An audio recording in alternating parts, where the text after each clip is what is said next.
ഇന്നൊരു വെറൈറ്റി പുട്ടിൻ്റെ റെസിപ്പി ഒന്ന് നോക്കിയാലോ. എന്താണെന്നല്ലേ? Sweet carrot puttu.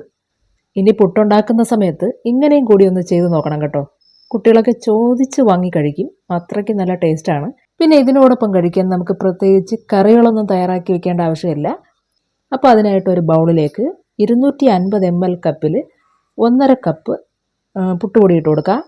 ഇനി അതോടൊപ്പം തന്നെ 1 ടീസ്പൂൺ ഉപ്പ് കൂടി ചേർത്ത് നന്നായിട്ടൊന്ന് മിക്സ് ചെയ്ത് കൊടുക്കുക. അങ്ങനെ ഈ ഉപ്പ് പുട്ടുപൊടിയുമായി നന്നായിട്ടൊന്ന് മിക്സ് ചെയ്ത് വെച്ചതിന് ശേഷം ഇനി ഇതിലേക്ക് 1 കപ്പ് വെള്ളം അല്പാൽപമായി ഒഴിച്ചു കൊടുത്ത് നമ്മൾ സാധാരണ പുട്ടിനൊക്കെ നനച്ചെടുക്കുന്ന അതേ പരുവത്തിൽ ഈ മാവും നനച്ചെടുക്കുക. വെള്ളം കുറച്ചായിട്ട് ഒഴിച്ച് മിക്സ് ചെയ്ത് കൊടുക്കുക. കാരണം നമ്മൾ ഈ എടുക്കുന്ന മാവിൻ്റെ വ്യത്യാസത്തിനനുസരിച്ച് ഈ ചേർത്ത് കൊടുക്കുന്ന വെള്ളത്തിൻ്റെ അളവിൽ മാറ്റം വന്നേക്കുക. അതുകൊണ്ട് ആദ്യമേ ഓവറായിട്ട് വെള്ളം ഒഴിച്ചു കൊടുക്കാൻ പാടില്ല. അങ്ങനെ നമ്മൾ സാധാരണ പുട്ടിന് നനച്ചെടുക്കുന്നത് പോലെ തന്നെ ഈ പുട്ടുപൊടിയും നനച്ചെടുത്തതിന് ശേഷം ഇനി പാത്രം അടച്ചു വെച്ച് ഒരു 10 മിനിറ്റ് നമുക്കിത് റെസ്റ്റിന് വയ്ക്കാം. അപ്പോൾ ഈ ഒരു സമയം കൊണ്ട് നമുക്കിതിലേക്ക് ചേർക്കാൻ ആവശ്യമായ ക്യാരറ്റും കൂടി വേവിച്ചെടുക്കണം. അതിനായിട്ട് നമ്മളിവിടെ ഒരു മീഡിയം സൈസ് ക്യാരറ്റ് ഗ്രേറ്റ് ചെയ്ത് വെച്ചിട്ടുണ്ട്. ശേഷം നമുക്കിതൊരു പാനിലേക്ക് ഇട്ട് കൊടുത്തിട്ട് ഇനി ഇതോടൊപ്പം 3/4 കപ്പ് വെള്ളവും കൂടി ഒഴിച്ച് നമുക്കിത് ജസ്റ്റ് ഒന്ന് ഇളക്കി യോജിപ്പിക്കാം.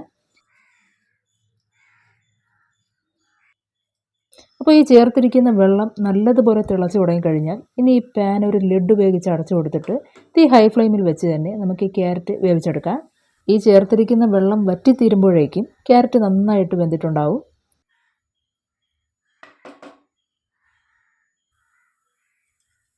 ഇവിടെ ഇപ്പോൾ ഈ പറഞ്ഞതുപോലെ വെള്ളം വറ്റിപ്പോഴേക്കും ക്യാരറ്റ് നന്നായിട്ട് തന്നെ വെന്ത് കിട്ടിയിട്ടുണ്ട്.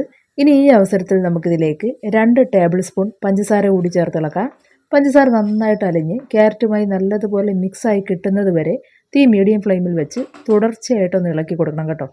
അപ്പോൾ അത്രയുമായി കഴിഞ്ഞാൽ ഇനി ഇതിലെ ചൂടാറുന്നത് വരെ ഒരു വശത്തേക്ക് മാറ്റി വെച്ചിട്ട് പിന്നെ നമുക്കിത് നേരത്തെ നനച്ച് മാറ്റി വെച്ച പുട്ടുപൊടിയിലേക്ക് ഇട്ട് കൊടുക്കാം. തീർന്നില്ല, ഈ ക്യാരറ്റ് കൂടാതെ മറ്റ് ചില ചേരുവകൾ കൂടി നമുക്കിതിലേക്ക് ചേർത്ത് കൊടുക്കേണ്ടതായിട്ടുണ്ട്. അതിനായിട്ട് നമുക്കിവിടെ 3 ടേബിൾ സ്പൂൺ പാൽപ്പൊടി, അതുപോലെ 1 ടേബിൾ സ്പൂൺ പഞ്ചസാര, 1 ടേബിൾ സ്പൂൺ നെയ്യ്, ഇത്രയും കൂടി ഒന്ന് ചേർത്ത് കൊടുക്കണം. അപ്പോൾ ഈ 3 ചേരുവകൾ കൂടി ചേർത്ത് കൊടുത്തു കഴിഞ്ഞാൽ പിന്നെ ഒരിക്കൽ കൂടി നമുക്കിത് നന്നായിട്ടൊന്ന് ഇളക്കി യോജിപ്പിച്ച് വയ്ക്കാം.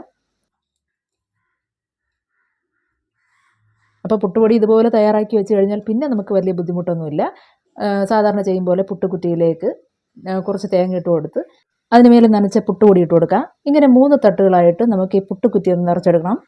ശേഷം ഒരു 10 മിനിറ്റോളം മീഡിയം ഫ്ലെയിമിൽ സ്റ്റീം ചെയ്തെടുത്തു കഴിഞ്ഞാൽ നമ്മുടെ ആ ഒരു സ്വീറ്റ് ക്യാരറ്റ് പുട്ട് റെഡിയായി. അപ്പോൾ ഇതൊന്ന് തയ്യാറാക്കി നോക്കിക്കഴിഞ്ഞാൽ അറിയാം അതിൻ്റെ ഒരു ടേസ്റ്റ്. കാരണം നമുക്ക് ഇതിനോടൊപ്പം ഞാൻ നേരത്തെ പറഞ്ഞിരുന്നത് പോലെ പ്രത്യേകിച്ച് കറികളൊന്നും വേണ്ട, അല്ലാതെ തന്നെ കഴിക്കാൻ നല്ല ടേസ്റ്റുമാണ്. പ്രത്യേകിച്ച് കുട്ടികൾക്ക് ഉണ്ടാക്കി കൊടുത്തു കഴിഞ്ഞാൽ അവരെപ്പോൾ പാത്രം കാലിയാക്കി എന്ന് കണ്ടാൽ മതി, അത്രയ്ക്കുണ്ട് അതിൻ്റെ ആ ഒരു ടേസ്റ്റിൻ്റെ മാഹാത്മ്യം.